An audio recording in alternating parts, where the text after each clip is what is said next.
Good morning and welcome to All Saints Church. We're here today to remember Albert Taylor, who died in World War I 100 years ago. My name's Alan Clark. I'm a worship leader here at All Saints. We're going to go a little bit off piece today because I'm going to give you a short introduction of my connections to World War I. Then James will read a poem and then we'll toll the bell. So,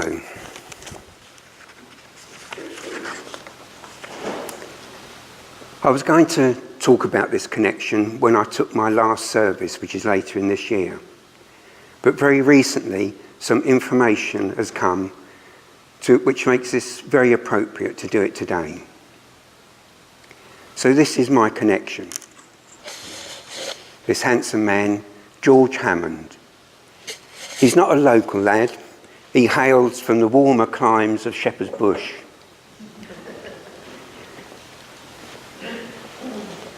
So what is my connection? Well, I knew his sister very well. I'm sure Trish, my wife, won't mind me admitting this, but I kissed his sister many times. Much as I would like to string this out, you're all too smart to be fooled. Of course, his sister was my grandmother. The other astonishing connection is I knew his mum. Yes, my great-grandmother. I kissed her too. As a young lad, not something I relished. She had the bristliest cheek I've ever encountered. And here they are together. The lady in the hat is his mum, and alongside his sister.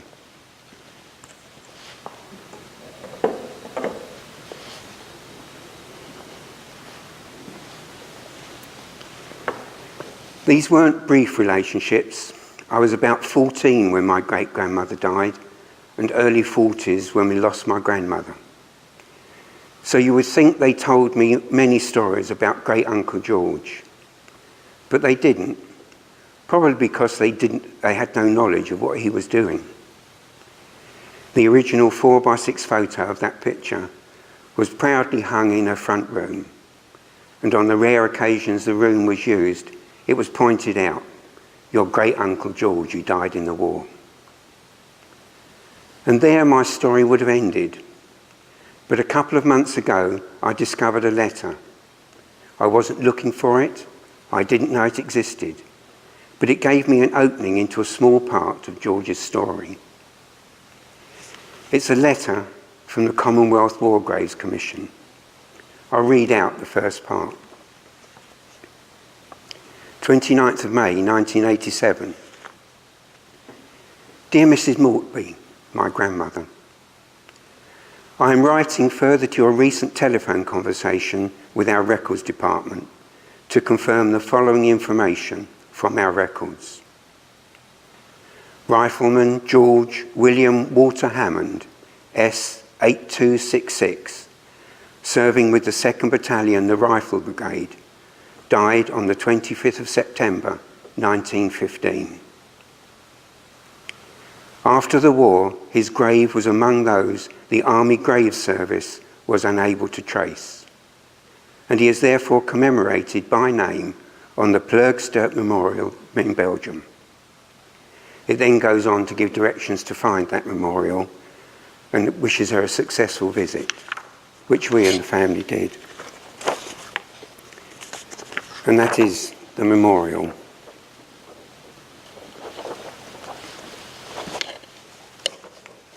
Stand up. No, that won't stand up.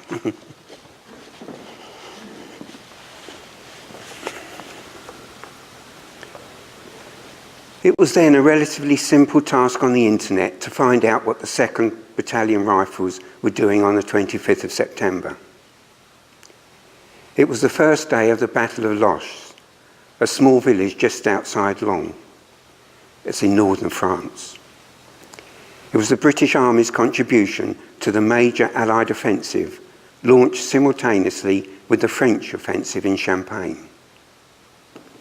I don't have time to go into the details of the battle, so I'll just highlight the numbers. On the morning of the 25th of September 1915, 75,000 British infantrymen flowed out of the trenches when the order came. The German machine guns were particularly deadly for the British, and at the end of the first day, 8,500 lay dead, the greatest single loss of life since the beginning of the war. This number would not be exceeded until at the Somme the following year. The fierceness of the fighting during that day was such that only 2,000 of those 8,500 soldiers killed have a known grave. My 19-year-old great-uncle George is one of the 6,500 whose graves are unknown. With my cosy life here in Banstead, I can't imagine the horror of that day. But for George and his companions, their last day in this world, 103 years ago tomorrow, must have been hell on earth.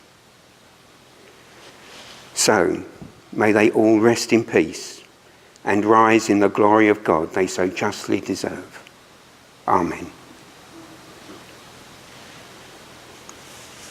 And now James is going to read us a poem. This is called Barbed Wire. What bramble thicket this, grown overnight on the clean earth, unflowered, in the dust.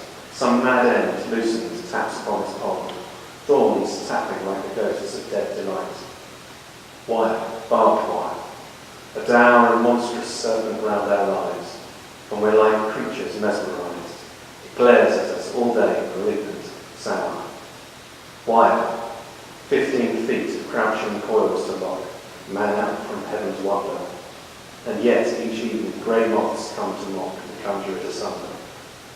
A no man's land where little things can creep and love and dance together. Flowers live in sanctuaries and crickets cheep. Birds sing in silent weather.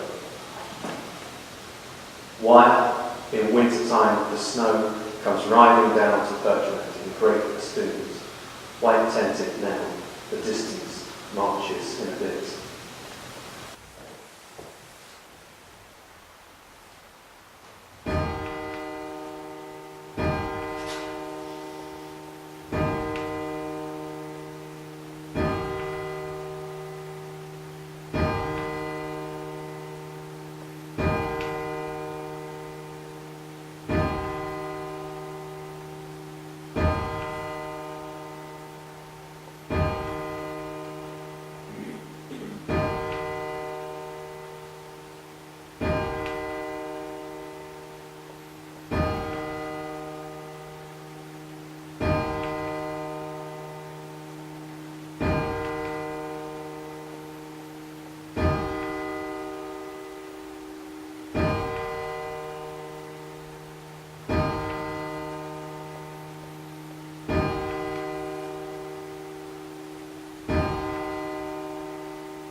thrown or sold, as we the correct by law.